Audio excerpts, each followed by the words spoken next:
Good morning, friends. My name is Advocate Amjad Khan. I'm practicing in Delhi High Court and also in all the district courts in Delhi. Welcome to our channel Legal Earth. आज हम discuss करेंगे बहुत ही important aspect कि किसी भी rape या फिर POCSO case के अंदर चाइल्ड डिटर्मिनेशन और विक्टिम की एज को कैलकुलेट करने के लिए what are the method thing is that the rape and POCSO cases are very heinous in nature, but at the same time बहुत सारे लोग हैं जो कि innocent behind the bar just because of the age determination उन पर POCSO case लगा हुआ है. सो इन दिस रिगार्ड अगर विक्टिम की एज का कोई भी प्रूफ नहीं है, so as per the law there are three things which need to be considered by the first of all किसी भी विक्टिम का date of birth certificate is important to be in file. अगर वो नहीं है, is first school attended by her, it is also taken in record by the court, or matriculation certificate of the victim child or the prosecutrix. A third important thing is bone ossification test.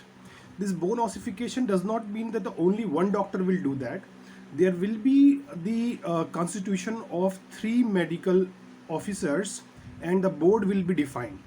So जो medical board होगा वो आपको define करेगा, वो age determine करेगा bone test के through, tooth test के through and also psychiatry level को मेजर करके कि इस विक्टिम की एज क्या है. Now the question comes up कि many times they give age range कि विक्टिम की चाइल्ड मे बी 17 टू 19 के बीच में है. सो जब ये इस तरह का एक ग्रे एरिया कोर्ट के सामने आता है कि भाई 17 से 19 साल जो मेडिकल बोर्ड के रिकमेंडेशन है, तो अब इसमें कौन सी एज ली जाए.